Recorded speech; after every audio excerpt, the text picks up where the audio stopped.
Ikusentzule, adiskideok, hemen gaituzue berriro, Azkoitiko Ama Birjinaren Jasokundearen parroki elizan. Jesusen nekaldia eta heriotza ospatzeko elkartu gara Ostiral Santuko arratsalde honetan. Urola ibaiko Aranaren erdialdean aurkitzen da Azkoitia, Izarraitz mendiaren magalean. Azpeitia du mugakide, herritik 4 kilometrora dago. Donostia berriz, 45 kilometrora aurkitzen da.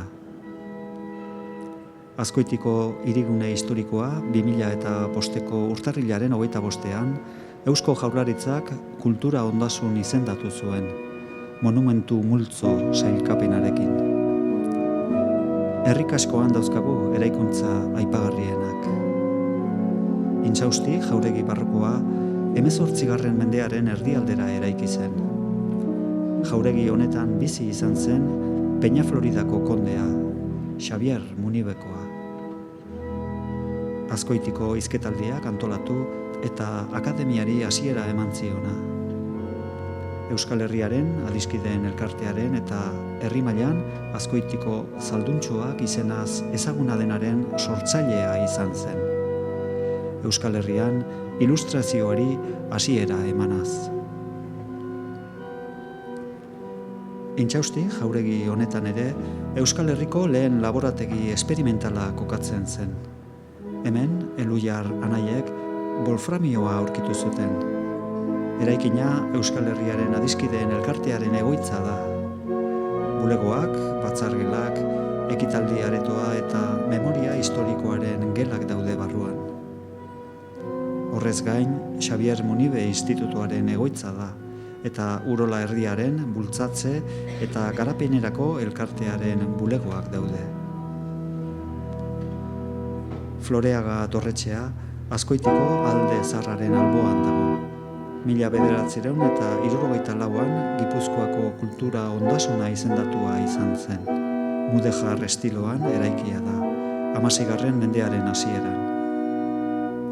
Balda etxea 12-13. mendean eraiki zuten. Herria sortu baino lehenagokoa da beraz. Hasieran gotorlekua izan zen, baina 1956an Enrique Laugarrenak dorretxe guztiak eraisteko agindua eman zuen, eta eraikuntza zibil bihurtu zuten. Etxearen aurrealdean dagoen armarria ahaide nagusien gerren garaikoa da.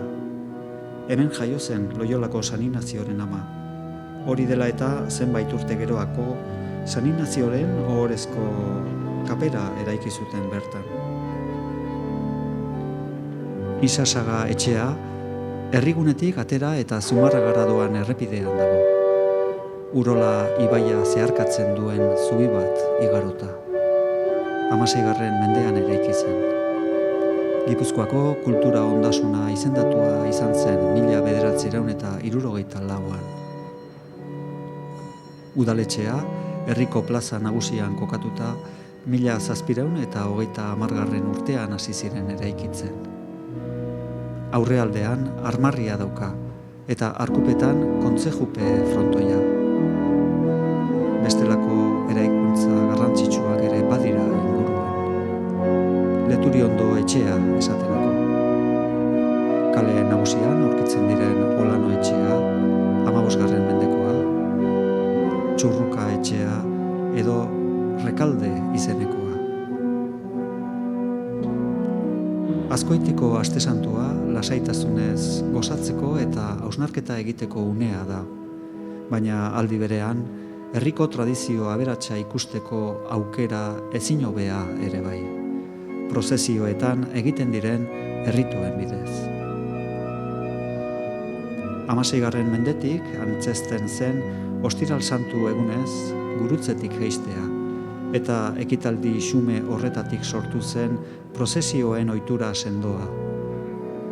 Hauek 18. mendetik aurrera hartu zuten indar berezia, tradizio barrokoari esker. Gaur egun ohi diren ekitaldien artean, asteazken eta Ostiral Santukoak aipa ditzakegu. Asteazkenean ekartzen dira parrokira Azkoitiko eliza eta elizatxoetan barreiatuta dauden irudi eta eskulturak. Gaurko ospakizunaren ondoren aterako dira prozesioan. Aingerutxo, goiaingeru eta penitente txikiak inguruan dituztela. Ilunabarrean, Ilobiratze santuaren prozesioa egiten da. Txopenen hileta martxaren doinuak eta armatuen kolpe ziraragarriek herritarrak isiltasunean eskuetan kandelak hartuta lagun dituztela. Ikusgarritasun bizi eta hunkigarria osatzen dute. Ikustea eta bizitzea merezi duen ikuskizuna inolaz ere. Felix Azurmendik presidituko du ospakizuna. Kantuan, parrokiko korua arituko da. Ignacio Alberdi zuzendari duela. Organoan, Jose Luis Frantsesen.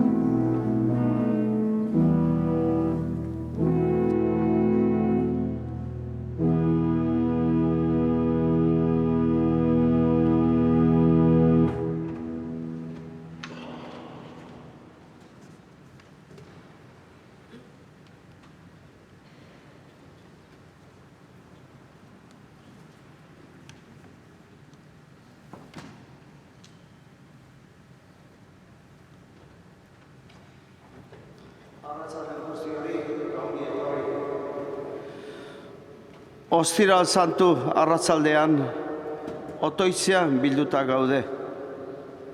Jesus, gure jaunaren nekaldia eta heriotza gogoratuz. Salbamen gertakizun bihurtu da. Gurutzea maitasunaren ondorena delako. Gaur, era berezian, Jesusen gurutzea gurtuko dugu. Hori baita, Jainkoaren errukiaren seinalarik handiena. Gaurko ospakizunak 3 zati izango ditu. Lehenena, hitzaren liturgia. Bigarrena, gurutze santua gurtzea. Eta 3. jaunartzea. Eleizkizuna isiltasunean hasiko dugu. Otoizkiruan. Jesusen heriotza oroitzea hunkigarria gertatzen zaigu. Jainkoak gizon emakumeongandik egin duenari ez bait diogu giza esplikaziorik aurkitzen. Une honetan isiltzea dagokigu. Eta jainkoaren maitasunezko ekintzei mirismen begira egotea. Az dezagun gure ospakizuna belauniko jarriz eta itxilian otoitz eginez.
Badakigu jauna, neurririk gabe maite gaituzula.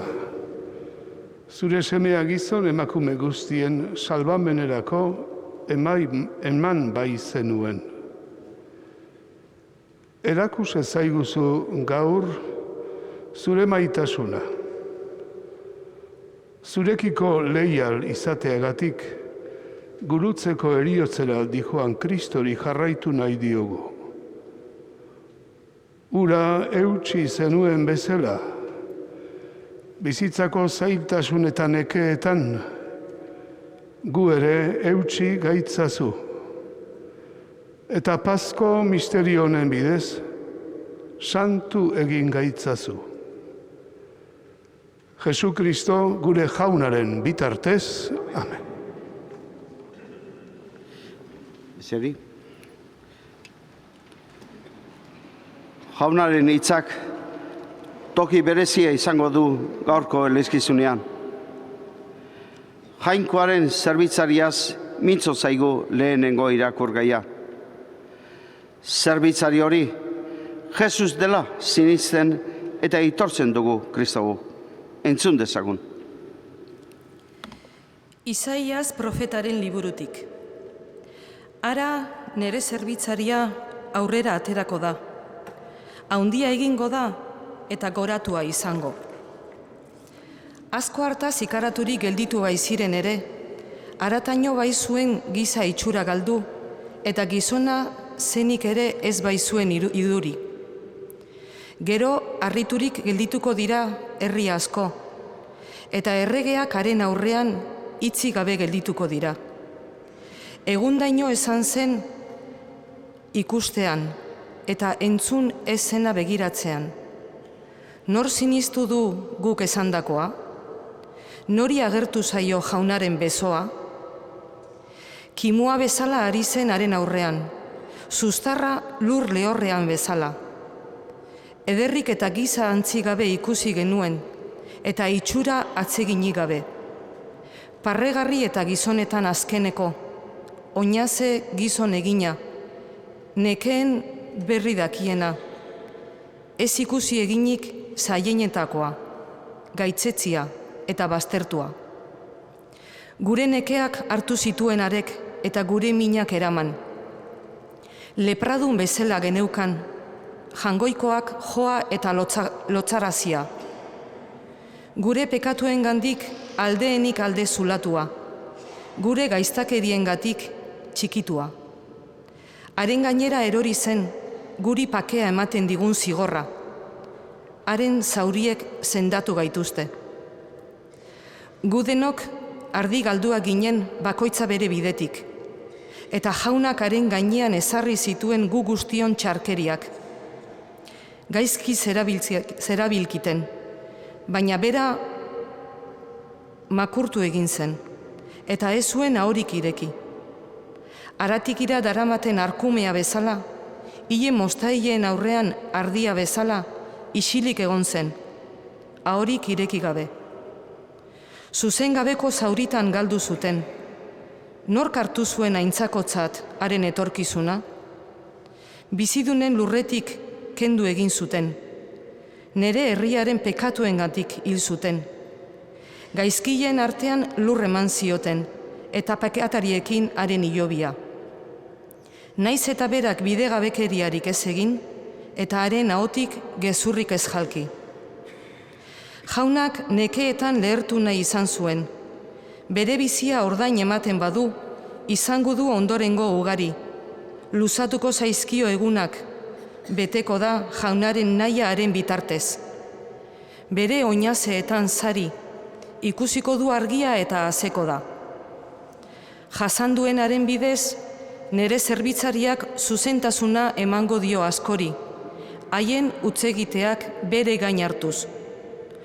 Horregatik, jendetzak emango dizkiot, nik bere parte giza taldeak izango ditu harrapakin. Heriotzara eman bai zuen bere burua, eta pekataritzat hartu bai zuten. Bere gain hartu zituen askoren utzegiteak, eta bitarteko izan zen pekatarientzat. Jaunak esana.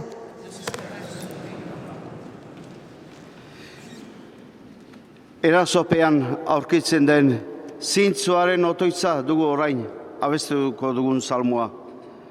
Jesusek salmo honekin egin zuen otoiz bere nekaldian, horrela egin dezagun guk ere.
Jesus da apaiz nagusia, bere bizitza eskainiz.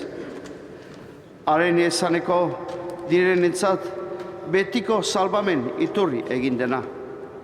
Horrela entzungo dugu bigarren irakurgai honetan.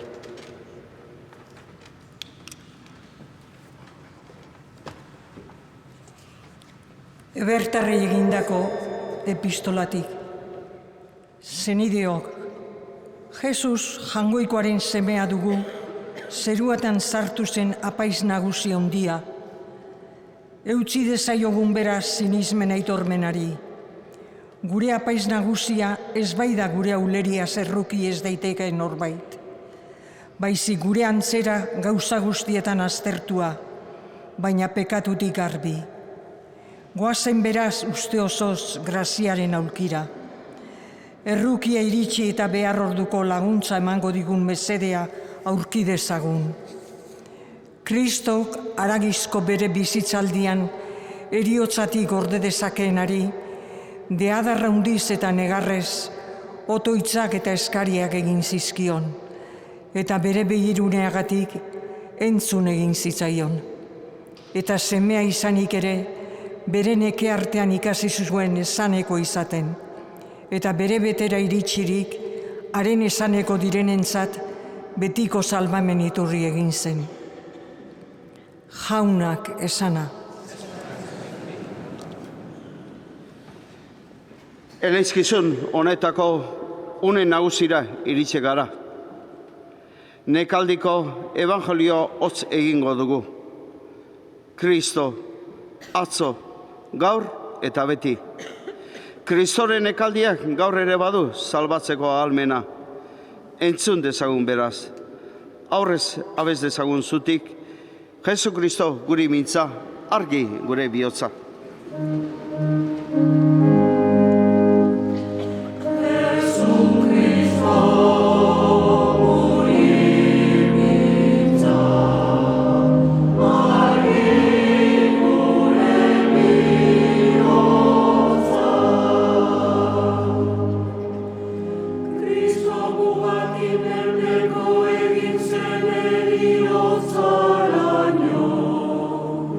Gurutzeko eriotza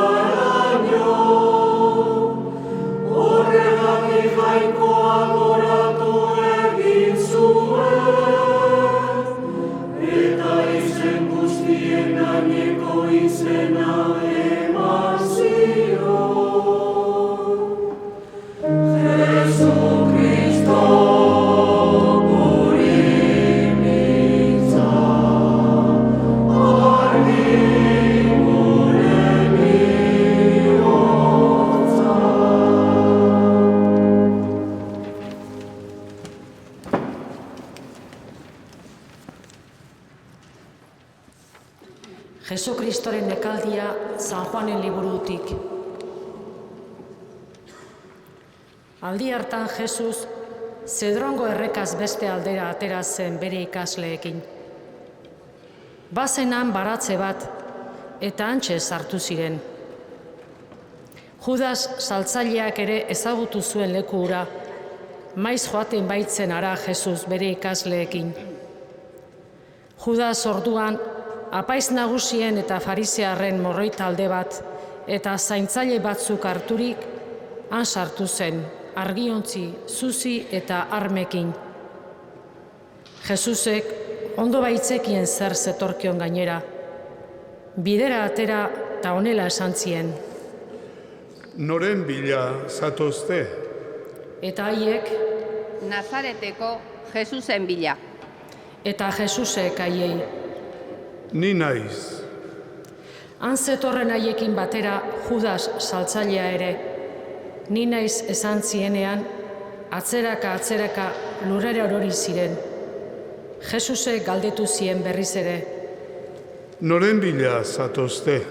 Eta haiek, Nazareteko Jesusen bila. Jesusek erantzun zien.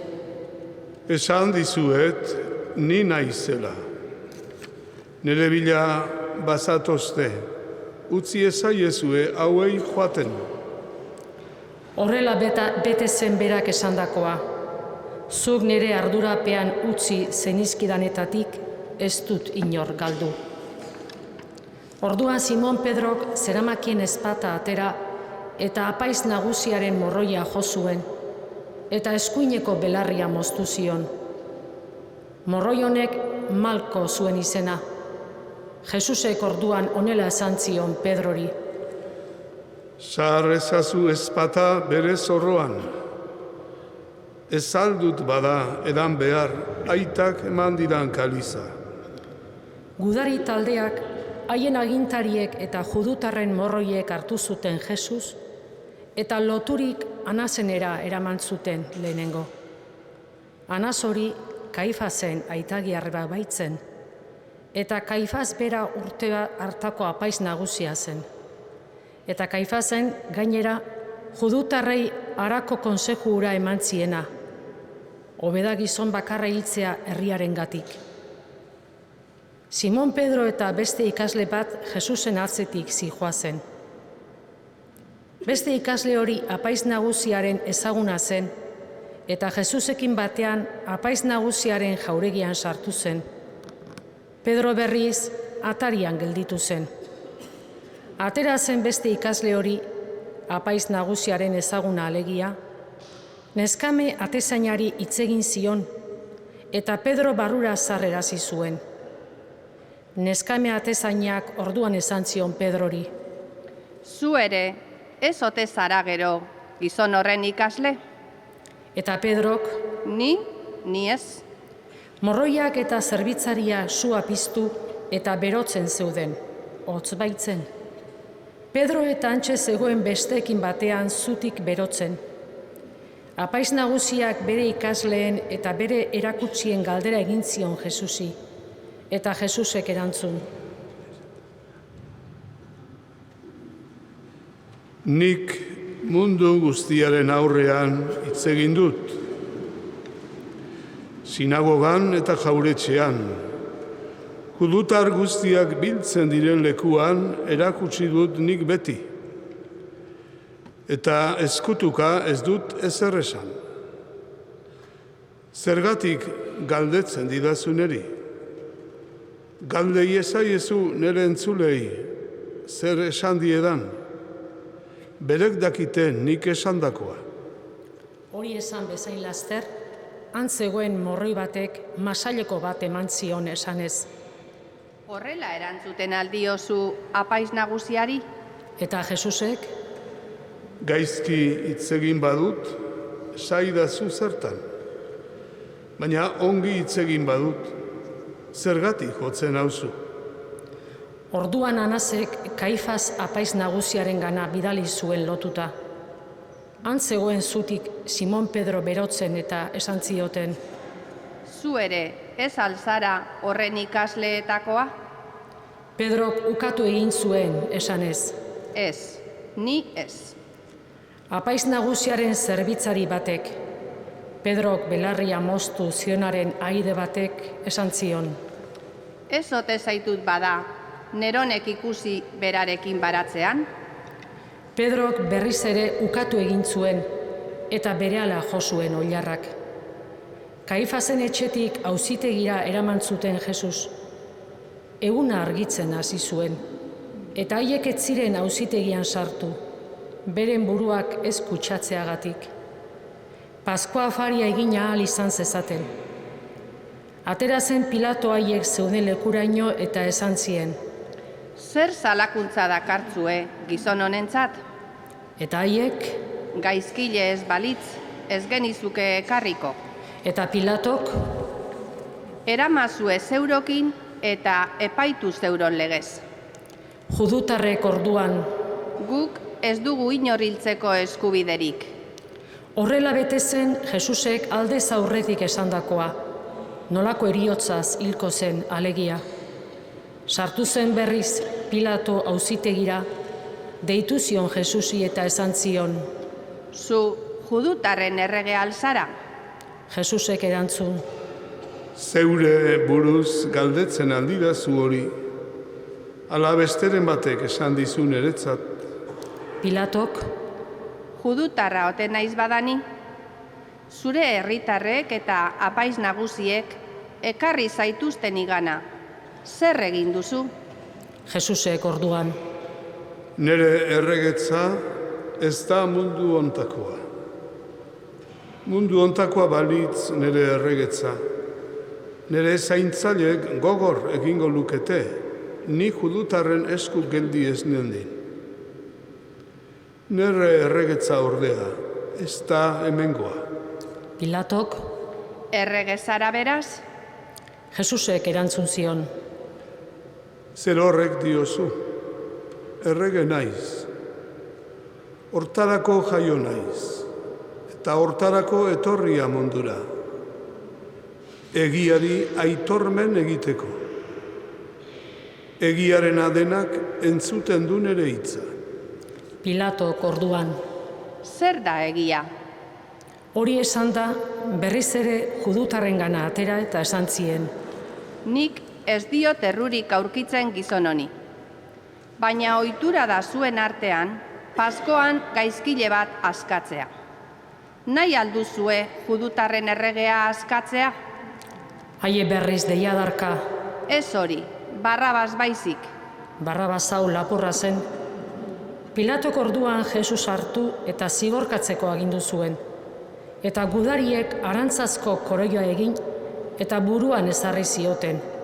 Eta sorbalda gainean purpurazko soingainekoa jantzi eta erdian harturik honela esaten zioten.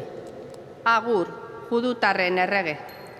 Eta masailekoka zerabilkiten. Atera zen Pilato berriz eta honela esan zien judutarrei. Hemen dakartzuet berriz ere gizon hau.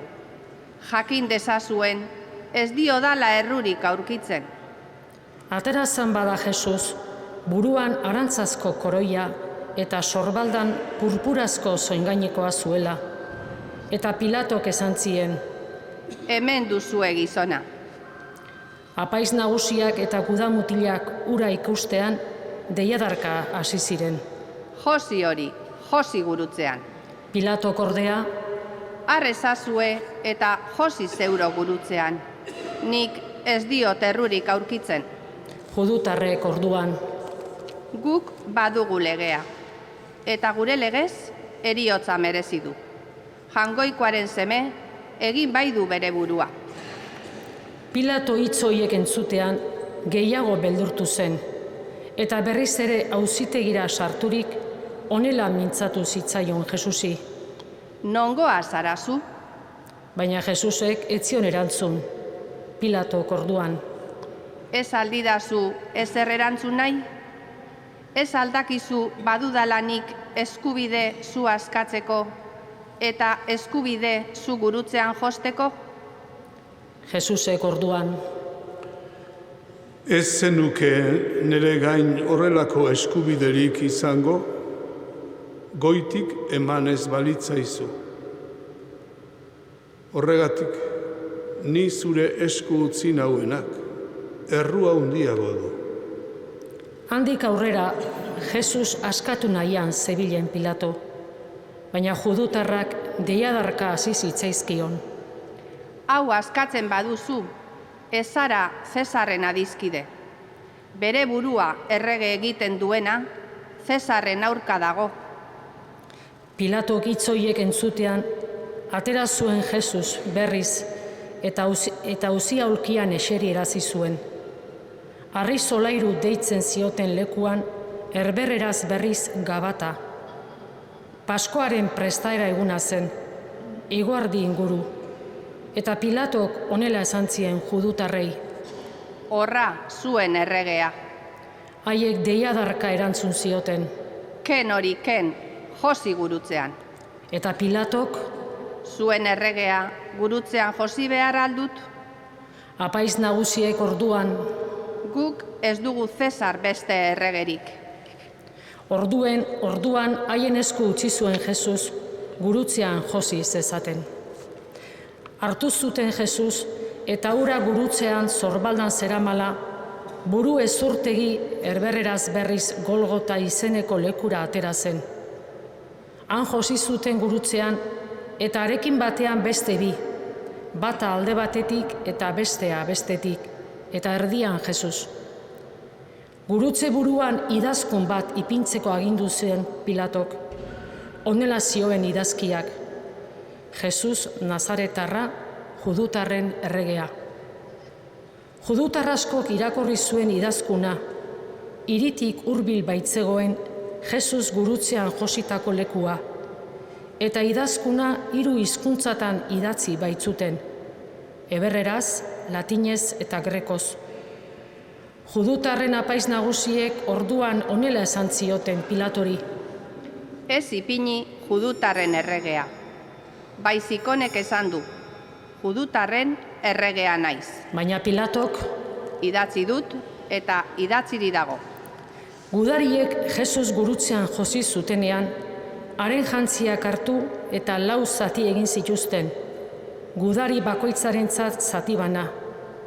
Soinekoa berriz utzi egin zuten, joskurari gabea zen soinekoa, goiti bera erabat ehundua, eta elkarri esan zioten.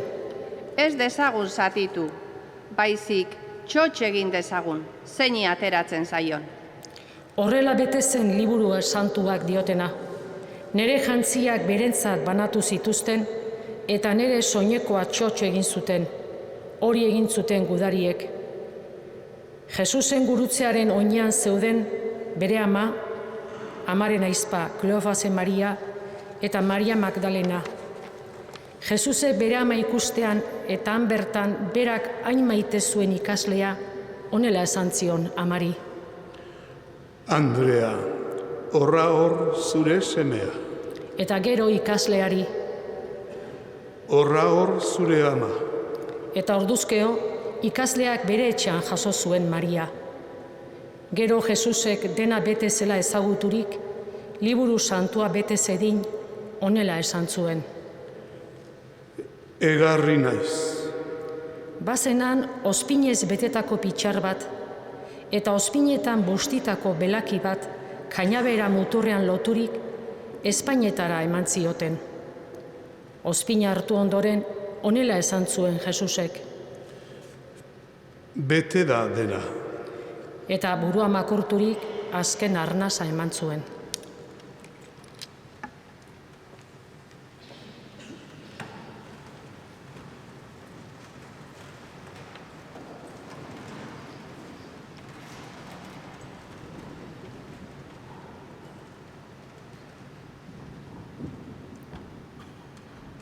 Judutarrek orduan, prestaera eguna zelako, gorputzak larun batez gurutzearen geldi ez zitezen, larun batura eguna handia baitzen. Bernaezurrak hautsi eta gorputzak handik entzeko eskatu zioten Pilatori. Etorri ziren gudariak eta Jesusekin batean gurutzean jositako lehenengoari eta besteari bernaezurrak hautsi zizkieten. Jesusengana iritsi zirenean ordea, hila zegoela ikusirik, ez zioten Bernahezurrik hautsi. Baizik eta gudari batek lantzaz saietza zulatu zion, eta berehala odola eta ura atera ziren. Ikusi zuenak berak aitortzen du hori, eta egiazkoa da haren aitormena. Berak badaki egia dioela, zuek ere sinetz dezazuen. Guzti hori liburu santuak dioena bete zedin gertatu zen. Ez diote zurrik hautsiko, eta beste leku batean audio, ikusiko dute zulatu zutena. Gero, Arimateako Josek, bera ere Jesusen ikaslea baitzen, naiz eskutuka judutarren beldurrez, Jesusen gorputza eramateko usteko eskatu zion Pilatori. Pilatok eman zion baimena. Hark orduan joan eta eraman egin zuen Jesusen gorputza. Etorri zen Nikodemo ere, lehenengo aldiz Jesus ikustera gauez joan zena, mirraz eta aloezko nahaste batetik 100 libra zekarrela. Hartu zuten beraz Jesusen gorputza eta usai gozoz gantzuturik dena oihaletan lotu zuten, judutarren ehortz ohitura den bezala. Jesus gurutzean jositako lekuan bazen baratza bat, eta baratzean ordura arte inor ehortzi gabeko hilobi berri bat. Eta judutarrentzat prestaera eguna zelako, eta hilobia hurbil zegoelako, han bertan ipini zuten Jesus. Jaunak esana.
Koruak abestu dugu,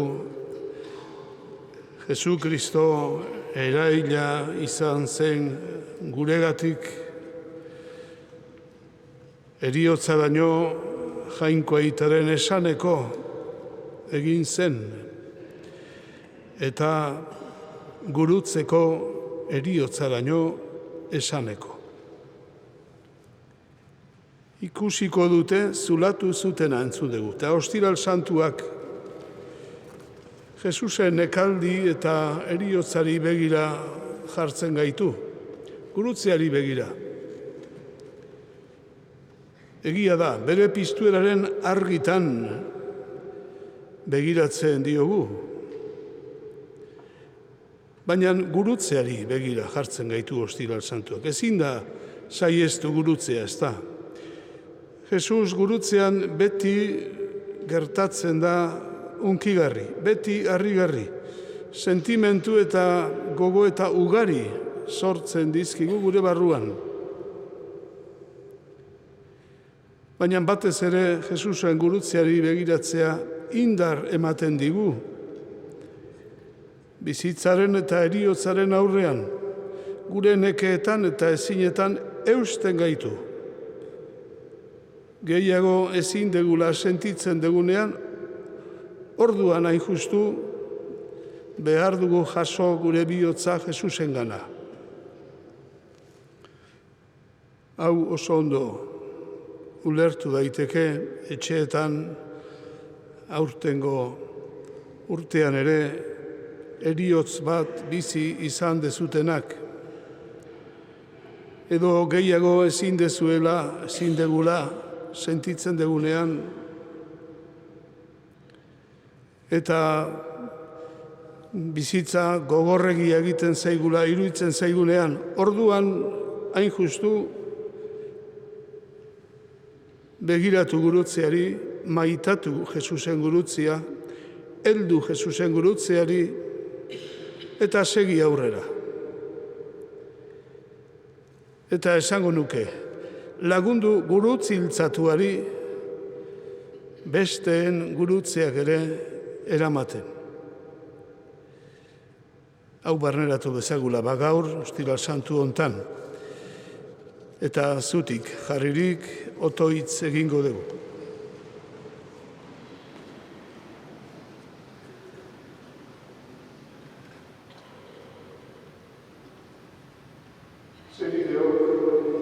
Gure otoitzak beti mundura zabalik egon behar du, egun hauetan batez ere. Beraz, zendu dize asko egun Jainko aitari, gure otoitzak eta eskariak. Egin dezagun otoitz zenideok Jainkoaren Eliza Santuaren alde. Gure jaun eta Jainkoak bakea, batasuna eta laguntza eman diezaizkiola mundu zabalean. Guri berriz, bizimudu baketsua, Jainko aita algustiduna goresteko. Jainko gure aita, zure Elizak, zuzentasunaren eta behartsuenganako benetako aukeraren testigutza eman dezala.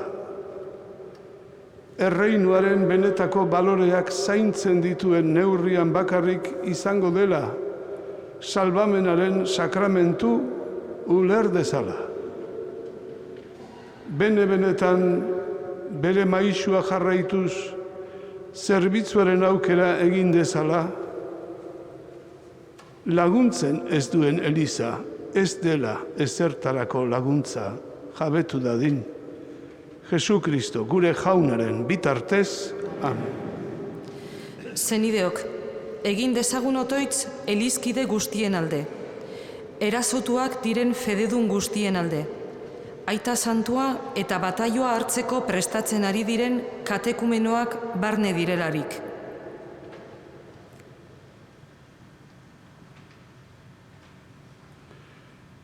Jainko gure aita, lagunitzazu zure espirituaren bitartez, Eliz martirizatuak, aita santua, gotzaiak, apaizak, erlijiosuak, sekularrak, horrela zure fede, itxaropen eta maitasunaren lekuko izan daitezen.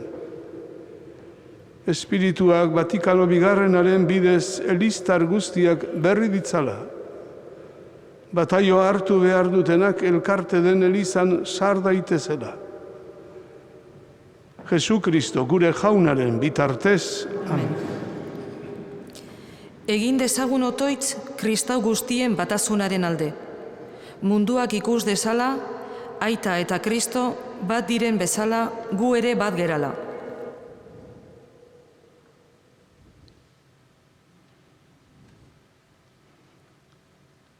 Jainko gure aita, Elizaren batasuna eskatzen dizugu, urteetan sakabanaturik dago, ortodoxoak, protestanteak, anglikanoak eta katolikoak, batasunaren bidean jargaitzazu jauna. Ikusezinak, eramanezinak, ez gaitzatela aldendu. Jesu Kristo, gure jaunaren bitartez, amen. Egin dezagun otoitz, gu bezala Jainko batean sinisten duten gure zenide judutar eta islamikoen alde.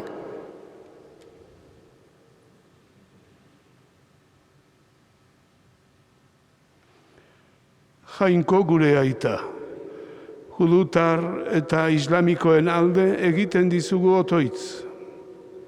Beraien otoitza eta sinismen aitormena guretzat erakutsi ederra dira. Emaiezu tolerantzia eta jakin dezatela beren tradizioarekiko maitasuna eta besteen tradizioarekiko errespetua elkartzen. Asma dezatela elkarrekin bizi diren lurraldeetan pakebideak eraikitzen. Jesu Kristo gure jaunaren bitartez. Amen. Egin dezagun otoitz jainkoagan sinisten ez dutenen alde. Kristo onartzen ez dutenen alde. Agnostiko eta indiferente guztien alde.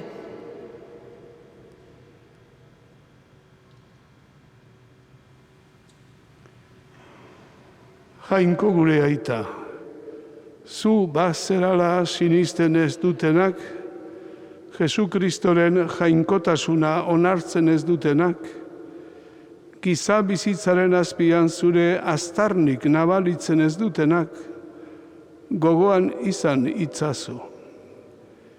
Beren maitasunean, solidaritzan eta zuzentasunean oinarriturik, zu maitasun ororen iturri zarela ezagutu dezatela. Jesu Kristo gure jaunaren bitartez. Amen. Egin dezagun otoitz lan egin eta bizi garen herriaren alde. Egin dezagun otoitz munduko herri guztien alde.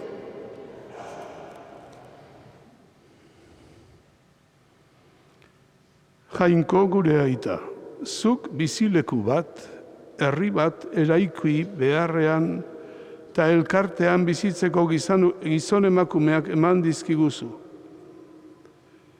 Gure gizartean izan gaitezela bakegile, askatasunaren babesle eta zuzentasunaren sortzaile. Jesu Kristo gure jaunaren bitartez.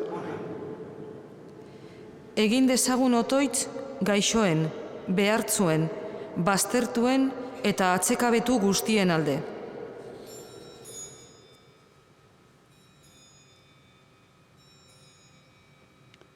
Jainko gure aita gogoan izan trafikanteak aberasten dituen drogak desegin dituen gazteak.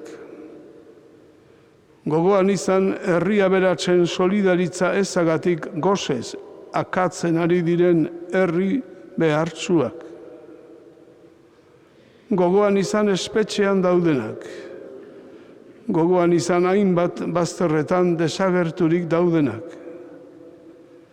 Eta guk batzutan itxaropentsu eta bestetan etxipena jota gaudenok, zugan aurki dezagula pakea, barkamena eta poza. Jesu Kristo gure jaunaren bitartez. Amen. Gaurko elizkizunaren bigarren zatira iritsi gara. Gurutze santuaren gogoralpena eta gurtzea. Nekaldiko evangelioan entzun dugu, zulatu zutenari begira egongo dira. Horixe bera egingo dugu orain. Gurutzeari fedez eta eskeronez begiratuz, elkarrekin gurtu dezagun. Bere odola isuriz salbatu gaituen Kristo gure eroslea. Gurutzeari musu ematea, gure eskeronaren adierazgarri izan dadila.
Jaun hartuz bukatuko dugu gaurko elizkizuna. Gurutzean hil zena bizi da. Horregatik, atzo jaunaren afarian zagaratutako ogia, Kristo gurutzean eman duen gorputza hartuko dugu orain. Horrela, berarekin elkartuko gara. Berarengandik datorkigun bizi berri hartzeko. Hitz batean, Kristoren Paskua parte hartzeko.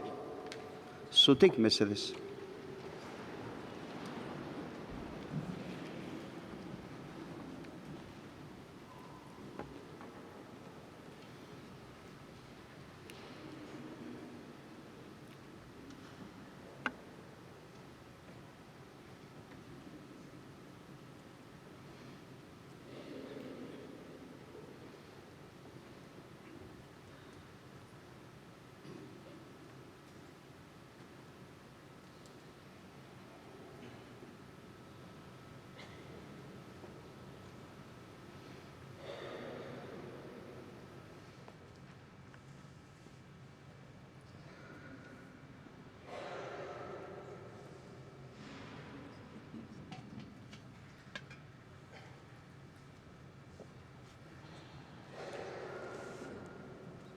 Salbatzaileak agindu eta erakutsiari jarraituz, bildur gabe esan dezagun.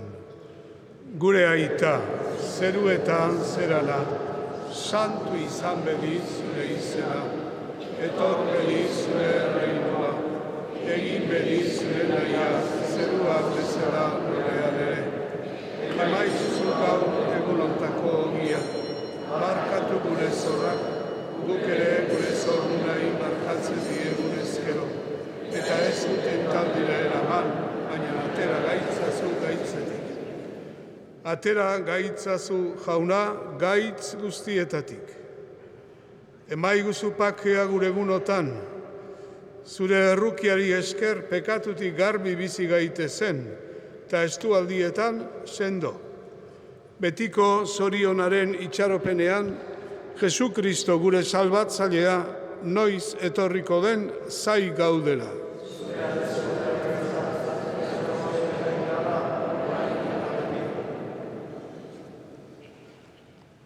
Ona hemen jangoikoaren bildotza. Ona munduko pekatua kentzen duana. Zoriontsuak, honen maira deituak. Jauna, ni ez naiz inor, zure etxera sartzeko. Baina ez zazpitz bat eta sendatu.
Egin dezagun otoitz.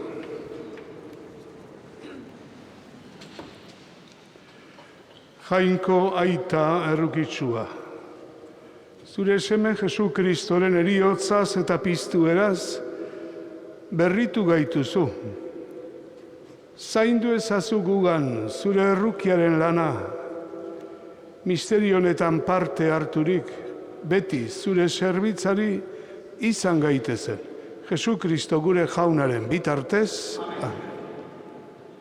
Biharko eguna, Larunbat santua, isiltasun eta otoiz giroan igarotzeko eguna dugu kristauok. Naiz eta Jesus hil eta hilobiratu izan, bizi da.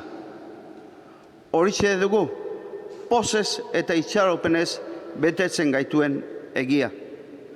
Larunbat gau santuan, 9 bilduko gara parrokian.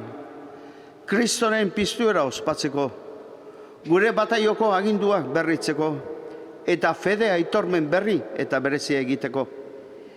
Igandean berriz, hemen izango dugu, Pasko eguneko mesa nagusia goizeko 11:00.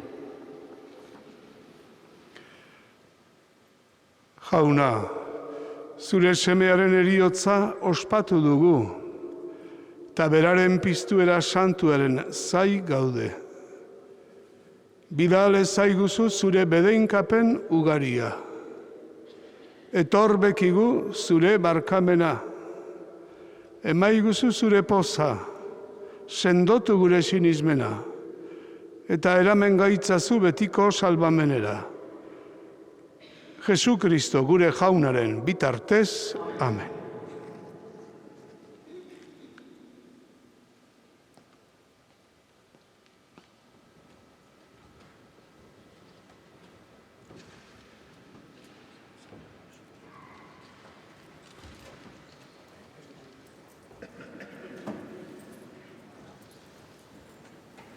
Bere bizitzaren gailurrera iritsi da Jesus gurutzean. Eskaintza hau libreki eta jakinaren gainean egin du. Fedearen begiz ikusirik, Jesusek egin duen eskaintzaren seinalerik handiena da gurutze hori. Dena bete da. Inork ez dio biziak kendu, bere gogoz eman du. Gurutzea, misioa edo egitekoa bete duenaren garaipen ikurra da. Gizon erakargarri eta miresgarri honengan jainkoa bera mintzo da. Azkoitiko Ama Birjinaren jasokundearen elizan ospatu dugu Ostiral Santuko ospakizuna. Datorren igandean, jainkoa lagun, jaunaren piztuerako Pasko meza ere parroki honetatik eskainiko dizuegu, goizeko 11:00. Gogoratu, Pasko igandeko meza goizeko 11:00. Azkoitiko parrokitik. Ordura arte ondo izan, agur.